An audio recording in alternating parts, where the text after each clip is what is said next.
ओडिशा लिए चलते हैं। प्रधानमंत्री नरेंद्र मोदी यहां पर एक कार्यक्रम में मौजूद हैं और उनका संबोधन हो रहा है। गणेश उत्सव हमारे देश के लिए केवल एक आस्था का पर्व ही नहीं है। गणेश उत्सव ने हमारे देश की आजादी में भी बहुत बड़ी भूमिका निभाई थी। जब सत्ता की भूख में अंग्रेज देश को बांटने में लगे थे, देश को जातियों के नाम पर लड़वाना, समाज में जहर घोलना, बांटो और राज करो, ये अंग्रेजों का हथियार बन गया था। तब लोकमान्य तिलक ने गणेश उत्सव के सार्वजनिक आयोजनों के जरिए भारत की आत्मा को जगाया था। ऊंच नीच, भेदभाव, जात पात, इन सब से ऊपर उठकर हमारा धर्म हमें जोड़ना सिखाता है। गणेश उत्सव इसका प्रतीक बन गया था। आज भी जब गणेश उत्सव होता है, हर कोई उसमें शामिल होता है। कोई भेद नहीं, कोई फर्क नहीं, पूरा समाज एक शक्ति बन करके, एक सामर्थ्यवान बन करके खड़ा होता है। भाई और बहनों, बांटो और राज करो की नीति पर चलने वाले अंग्रेजों की नजरों में उस समय भी गणेश उत्सव खटकता था।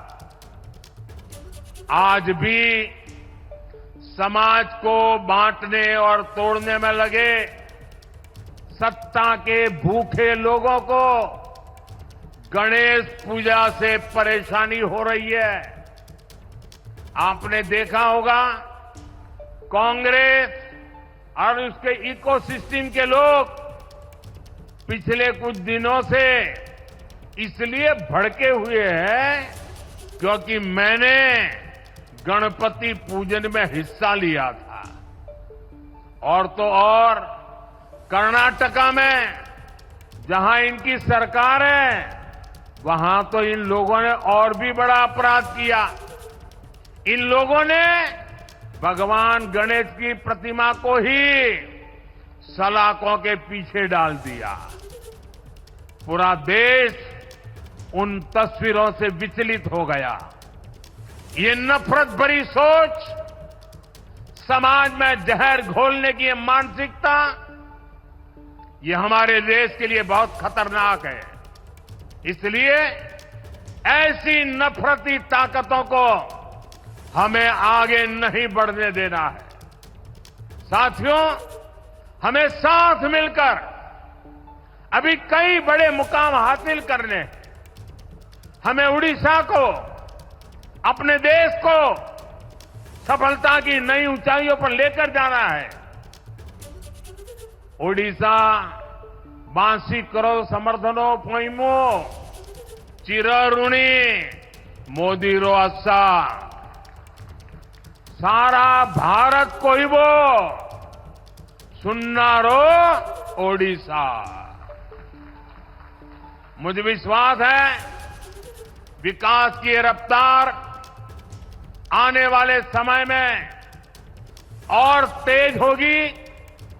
मैं एक बार फिर आप सबको बहुत बहुत बधाई देता हूं।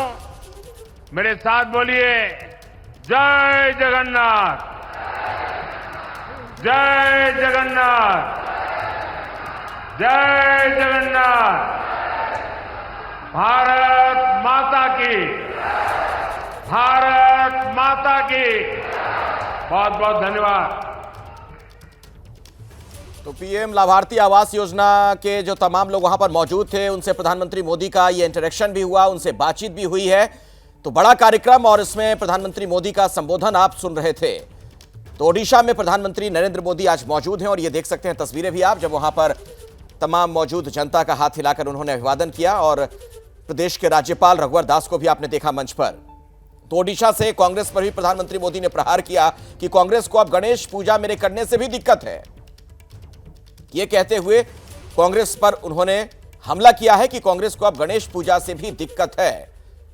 आजादी के बाद देश को तोड़ना चाहते थे और ये नफरत की बात करते हैं, नफरती ताकतों को आगे नहीं बढ़ने देना है, ये बात कहते हुए भी प्रधानमंत्री नजर आए।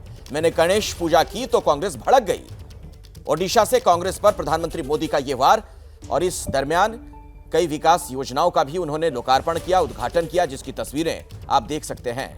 तो पिछले कुछ दिनों से कांग्रेस मुझसे भड़की हुई है चूंकि मैंने गणेश पूजा में हिस्सा लिया, यह कहते हुए कांग्रेस पर उन्होंने तीखा हमला किया है। भुवनेश्वर में प्रधानमंत्री मोदी का यह कार्यक्रम, जिसमें उनका संबोधन आप सुन रहे थे। आपको याद होगा जो तस्वीर सामने आई थी सुप्रीम कोर्ट के चीफ जस्टिस के साथ प्रधानमंत्री मोदी गणेश पूजा में हिस्सा लेते हुए नजर आए थे, वो वीडियो आपने भी देखा होगा। उसको लेकर कई बातें कही गई थी, कांग्रेस के नेताओं की तरफ से उन्हें घेरा गया था, इसी पर उन्होंने पलटवार किया है। तो ओडिशा से प्रधानमंत्री मोदी का कांग्रेस पर यह तीखा प्रहार कि गणेश पूजा में हिस्सा लिया तो कांग्रेस भड़क गई। तो राजनीतिक, एक तरीके से राजनीतिक भाषण भी प्रधानमंत्री मोदी का, और इस मंच से उन्होंने कई विकास योजनाओं को लेकर भी अपनी बात रखी, रोडमैप पूरा रखा उन्होंने, और लोकार्पण भी करते हुए नजर आए। पीएम आवास योजना के जो लाभार्थी हैं उनके साथ भी उनकी बातचीत हुई प्रधानमंत्री की, और उसके बाद उनका जो संबोधन था उसमें कांग्रेस को भी उन्होंने आड़े हाथों लिया है।